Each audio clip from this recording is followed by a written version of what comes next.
Veronica Leoni becoming the creative director of Calvin Klein Collection. So for people that don't know, Calvin Klein Collections is kind of like the runway side of Calvin Klein. And it's something that Calvin Klein has been doing on and off for a while, even before Raf Simons, which I feel like a lot of people didn't even know. They've had other creative directors kind of be creative directors there and have runway shows. The last time someone was a creative director in that sense that Calvin Klein was Raf Simons, that was obviously like a very, very big thing. Raf Simons joined in 2016. He had so many good collections. For people that don't really know about Raf Simons' time at Calvin Klein, I have actually made a video on my channel. And I think it's titled The Raf Simons Calvin Klein Era or something like that. So you will literally be able to learn everything about Raf Simons at Calvin Klein all in that one video. So definitely after the stream, check that out.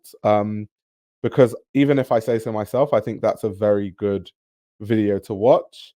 So yeah, Veronica Leoni, the new creative director at Calvin Klein Collections. This is very interesting. I don't really know too much about Veronica's work, if I'm to be very honest. However, I do think it's very interesting. Also, a conversation that was had when she was appointed was this idea that a woman becoming creative director is quite rare these days, because especially at Kering, there was that big thing that went big on social media where they were showing that, you know, white gay men sort of fill all the creative director roles in fashion, and there isn't any space for, you know, POCs or women in general. So yeah, it's good to see another woman in one of these roles, and it's great to see what she'll do. From what I know, I think she's been part of the LVMH Prize. So it'll be good to kind of learn more about her work. And I think the more that she works for Calvin Klein, the more we'll have an opportunity to look at her old work and contrast some stuff that she's done in the past with, you know, present day stuff that she's doing at Calvin Klein. So to go through the article, it says, Veronica Leoni is the new creative director at Calvin Klein Collection. The PVH Corp-owned company announced today in a move that will see the brand return to the runway. We are proud to name Veronica as creative director of collection, the pinnacle expression of Calvin Klein brand, said global president Eva Serrano. It was clear from our first conversations that Veronica's life's work had been preparing her for this moment and the opportunity to define a new era for Calvin Klein. I'm confident that her purposeful approach to design and work ethic, combined with our shared values, will further enrich our iconic brand and result in a collection that resonates with our consumers around the world. Though she is little known, Leoni has quite the resume. An Italian based in Rome, she is a veteran of Jil Sander, Phoebe, Philo, Céline, Moncler and The Row. She founded her own label Quira 3 years ago and was an LVMH Prize finalist in 2023, at which time she described her style to Vogue as a sharp point of view on femininity with an edge. I didn't actually know she had worked at Jil Sander, Phoebe, Philo, Céline and Moncler, and even The Row. Wow, she has a really strong resume. That's really, really interesting to learn, because I think you can draw parallels there. That sort of Jil Sander, Phoebe, Philo, Céline, The Row aesthetic. And it's kind of funny that all the brands that she's worked at kind of have this very similar aesthetic outside of maybe Moncler. So if I was to imagine kind of what she's going to do with Calvin Klein, it's going to very much be this like minimalistic, with an edge, with sharp tailoring sort of vibe that she's going to bring to Calvin Klein. But anyway, continuing on, I'm reading the article. It says, Calvin Klein has been designerless since Raf Simons exited the chief creative officer role in late 2018. But after several quiet years, it's been making headlines. Jeremy Allen White's underwear campaign coincided with his awards show victory lap for the Bear. I remember that. That was a big campaign. That was really huge. With both the actor and the company benefiting from the exposure, and the latter reclaiming some of the sexy heat that has long been a brand signifier. The K-pop stars Jennie Kim of Blackpink and Jungkook of BTS, meanwhile, are brand ambassador choices that are resonating with Gen Z, and the company is also making inroads on the red carpet. Zendaya wore a custom Calvin Klein suit to the Rome premiere of Challengers, and a year ago, the brand dressed the basketball player Brittany Griner, recently released from a Russian prison, for her first Met Gala. Interesting. In Veronica Leoni, Calvin Klein has put a woman in a top fashion job. That's good optics at a time when a string of white male designer appointments has gotten the industry talking about a lack of diversity in design roles and a dearth of women designers in leadership in particular. And Leonie's aesthetic can make her the right woman for Calvin Klein. Her taste for the classically minimal, yeah, so that's exactly what I was saying, considering the brand she's worked at. But yeah, it says her taste for the classically minimal and her focus on tailoring are aligned with the brand's codes honed by the house's founder in his 90s heyday. Oh, this is a quote from her. This should be interesting. I'm thrilled and honored to have the opportunity to write a new chapter of the Calvin Klein story. Oh my God. I thought it was going to be an interesting quote. It's just, the generic quote that every designer is like, I'm thrilled to be a creative director of this brand. I'm hoping that we can take it to new heights. It's just kind of like the press releasey quote that every designer has when they go to a new house. But yeah, continuing, it says, for decades, Calvin Klein interpreted the idea of bold self-expression, and I'm willing to empower it with a strong accent on style and creativity. I'm deeply thankful to Eva Serrano for her vision and trust. My career has been marked by inspiring encounters with some of them the most visionary women in fashion, and she is one of them. I also want to thank PVH CEO Stefan Larsson for the amazing opportunity to celebrate one of the most influential brands of American fashion. According to the release, together with Serrano, Leone will also be responsible for taking inspiration from the collection to the mainline portfolio and the red carpet. Her first runway show will debut for autumn winter 2025. So, interesting article. We got to learn that she's worked at the likes of Phoebe, Philo, Céline, and The Row, and Jil Sander. That's actually really interesting.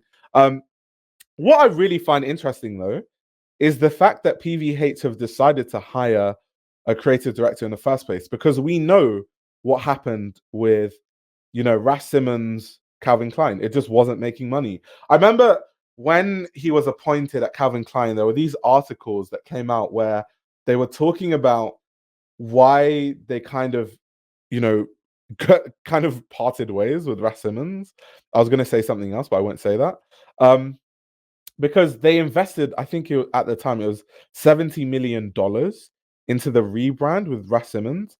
And then the brand reported earnings of, I think, $121 million that quarter, which was down from $142 million the previous year. So they literally lost money by bringing Raf Simons on. And subsequently, it was kind of more of the same. It was kind of basically just losing more money and more money and more money. I personally think that Raf Simons, Calvin Klein, and I think it'll be good to kind of get one of his shows on the screen. But I think Raf Simons, Calvin Klein, and once again, if you don't know much about his time at Calvin Klein, I literally have a video where you can watch, everything about his time at Calvin Klein. I reviewed every single show that he did all in one video, so definitely watch it. But I think the clothing was amazing. There are products that people loved, like these shirts. I'm still looking to get some of these shirts with, the pointy collars and the contrasting pockets. I really love those. The cowboy boots were all the rage at the time, and they influenced all the different brands. You had Zara, making cowboy boots, and everyone was copying it. It was huge. I just think it was overpriced. I genuinely think one of the biggest issues with the Calvin Klein was it was overpriced. And obviously, people have said that it wasn't overpriced because at the end of the day, that's the price of luxury. But I just think that we don't associate Calvin Klein with the level of luxury and spending, high prices like the likes of, I don't know, Louis Vuitton, or like Chanel Couture or something like that. And they were charging like thousands of dollars for coats and stuff. I just didn't think the pricing made any sense. And I guess they kind of wanted to align the pricing with Raf Simons as a designer and the prices of his own eponymous label. Which, because Raf Simons, oh my God, when his label was still around, that stuff was so expensive. I used to love it all the time when I would go in DSM and look at his clothes. Like, I loved the cut of the coats, but the price, good Lord, it was like £2,500 for like a coat. It didn't really make a lot of sense. So to me, that was the biggest issue with Raf Simons, Calvin Klein. So I actually thought that they would decide never ever again to have a creative director because of how much money they lost.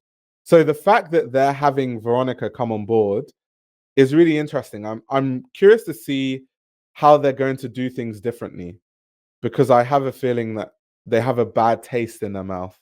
PVH, I'm talking about, from the whole Raf Simons thing, because they lost so much money.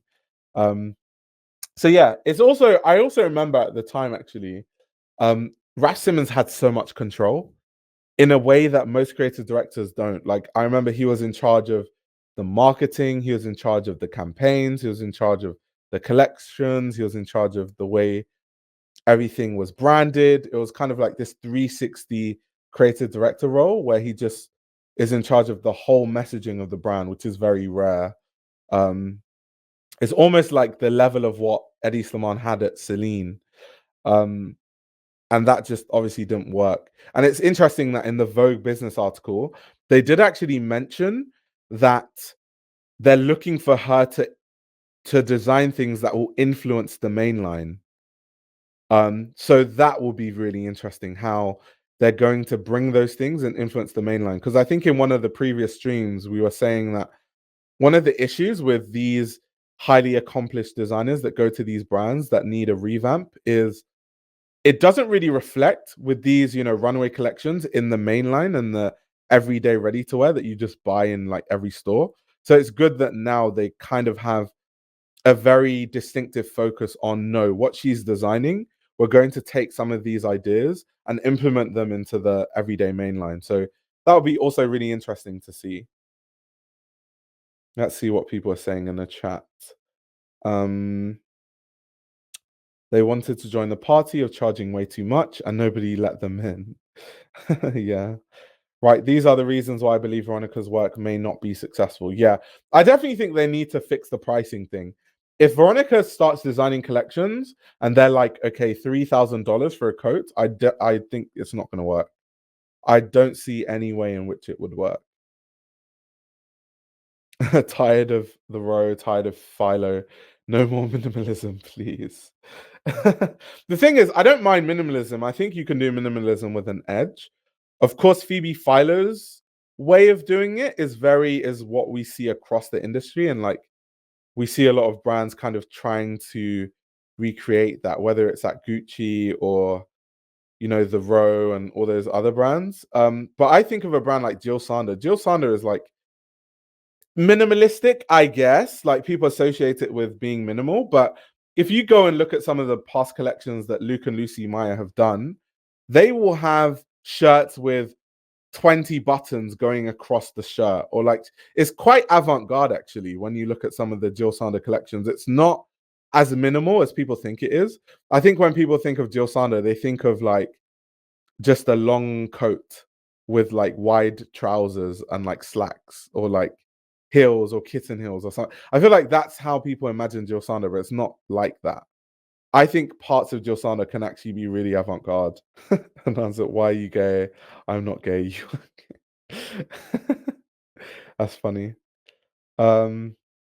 Jesus, the trousers and the CK collection hit. Yeah, Raf Simons Calvin Klein was just amazing from all levels. And there were all those like stripy trousers, you know, the trousers with the stripe on the side, which was kind of like a reference to marching bands.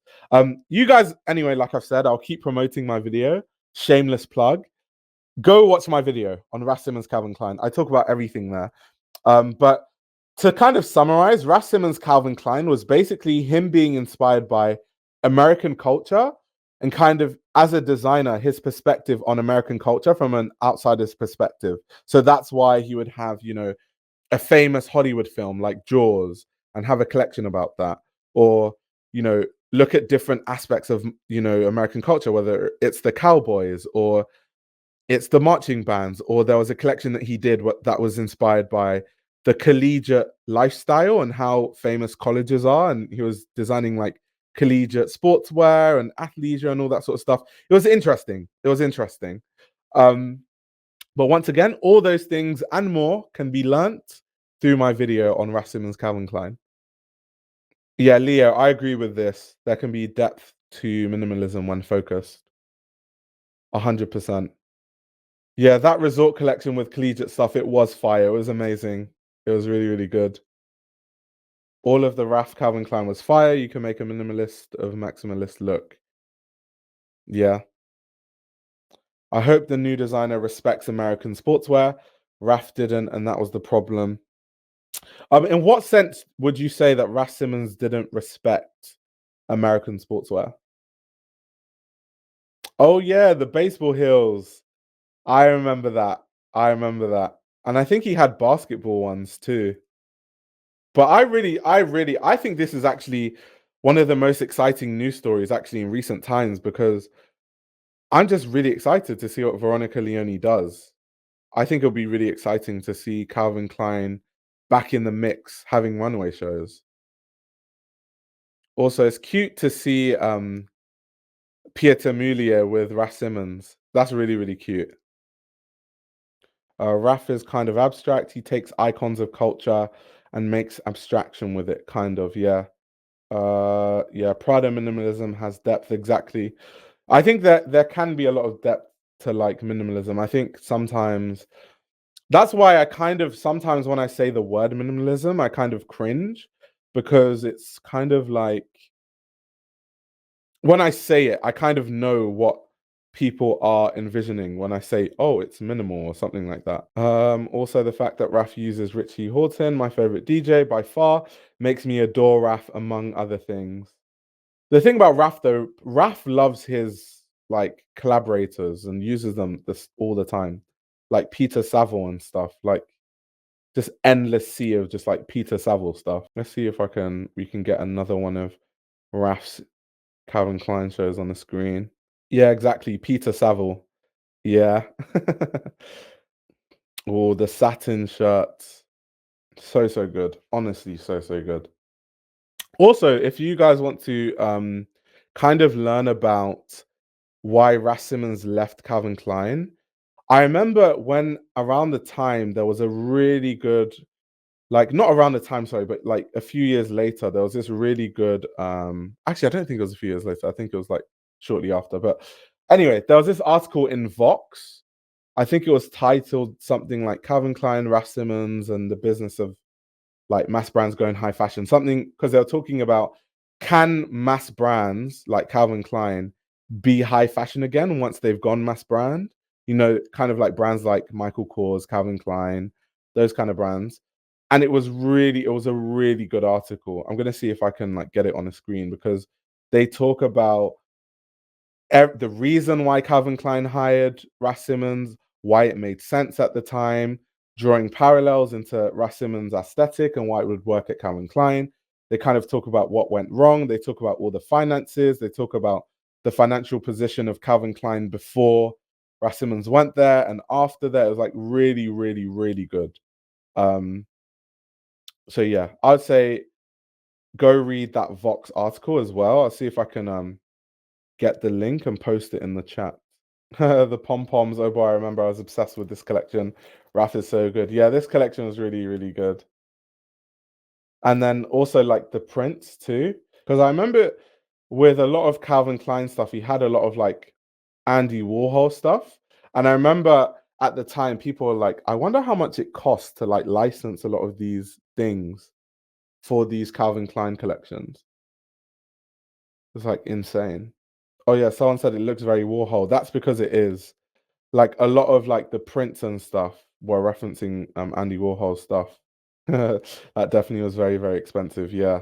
Okay, somebody told me a lot and the Warhol thing put him in trouble. Oh wow, did it? Interesting, interesting. I can imagine though, because it's like to license this kind of stuff, to kind of print it on clothes, to kind of sell it, it's just so expensive. This is probably why Calvin Klein was losing money when Raf was there, because Raf is like doing stuff like that just is an unnecessary cost. It's like, why can't you just make a shirt with a different print that we make and we photograph? Why does it have to be the Warhol thing? They were impatient at Calvin Klein. They wanted fast results, so they didn't wait. Yeah, they were really impatient because he wasn't really there for that long, from what I'm remembering. So they were just like, ah, we're losing money. But also something can be said though, because as much as I'm like, yeah, you know, they could have been patient and all that sort of stuff, it's kind of like if you're a business person and you're just bleeding money, how long do you have to wait before you're like, okay, let's just stop this now before we bleed more money? Um, like where do you draw the line? And I think that's actually a really difficult thing to do. I have no idea what it's like to be a CEO and my job is on the line and my company is losing 20 million every quarter. I have no idea the kind of pressure I'd be under and what that feels like. But yeah, in some sense, I do think that the Calvin Klein thing with Raf Simons was catching on. And I think it was only a matter of time before people would have like really adopted it. But once again, people just didn't buy it. I think it was really expensive. Or she says, you have to work the brand, Raf influence and CK. We are still talking about it. It's true. That's one thing. And I think Micah has brought up this point in the past where, in terms of like branding and kind of like brand positioning, I think Raf Simons being at Calvin Klein definitely elevated Calvin Klein because I still associate Calvin Klein with just mass market boxers and jeans. However, we still will always talk about this Raf Simons era of Calvin Klein because it's kind of really important. And they kind of this is something that they have to show for Raf Simons being there. The fact that how many years later we're out here talking about Calvin Klein. And actually, it's what makes Veronica's appointment so interesting because it's like, oh, the last time that a creative director was there in this regard is Raf Simons, and then we end up talking about Raf Simons again. Raf has a younger fan base, so I think overpricing it so hard kind of blocks off a lot of his fans. Should have gone the hip hop route. If it costs too much, just put it out without clearing the sample. Mike, there is absolutely no way that Andy Warhol's estate would have just let Calvin Klein print stuff on their jackets without a lawsuit, like just print stuff on like dresses and bags and stuff without a lawsuit. There's absolutely no way in hell they would have allowed that to happen without suing them for millions. That I just don't see a world in which that would happen. A fashion mixtape show. That's funny. But yeah, it's really cool to kind of talk about these things because I know there are quite a few people who have found my channel who comment things on recent videos like, oh, I'm just like getting into fashion. And your channel is like a really good way for me to learn about fashion. So, for example, there will be people probably watching this live stream that aren't really aware of Raf Simons, maybe, or even the fact that Raf Simons was at Calvin Klein or what he did at Calvin Klein. So, that's why it's always good to kind of take a look back at some fashion that has happened in the past and talk about it again. The themes are very expensive to license in Raf CK. Exactly. I totally agree. And I think that was part of the whole thing just being like super expensive, right? Um so yeah, it was like a big issue. She said, I like this. Let's talk about Raf and, and ignore Veronica. Yeah, it's because I don't know a lot about Veronica's work.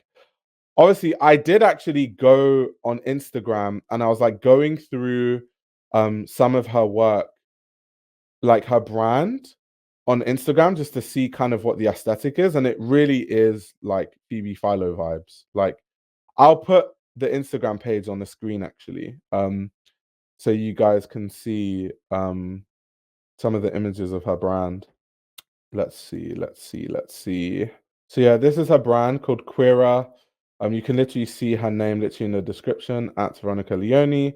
But yeah, the vibe is very much this like loose fitting, tailoring, very, very, very Phoebe Philo slash The Row, which is basically Phoebe Philo because The Row is basically Phoebe Philo 2.0. So yeah, that's kind of like the vibe of it. And it makes sense. I mean, she worked at Jil Sander, she worked at Phoebe Philo Céline, she worked at The Row. Um, so it's kind of like what you would expect anyway.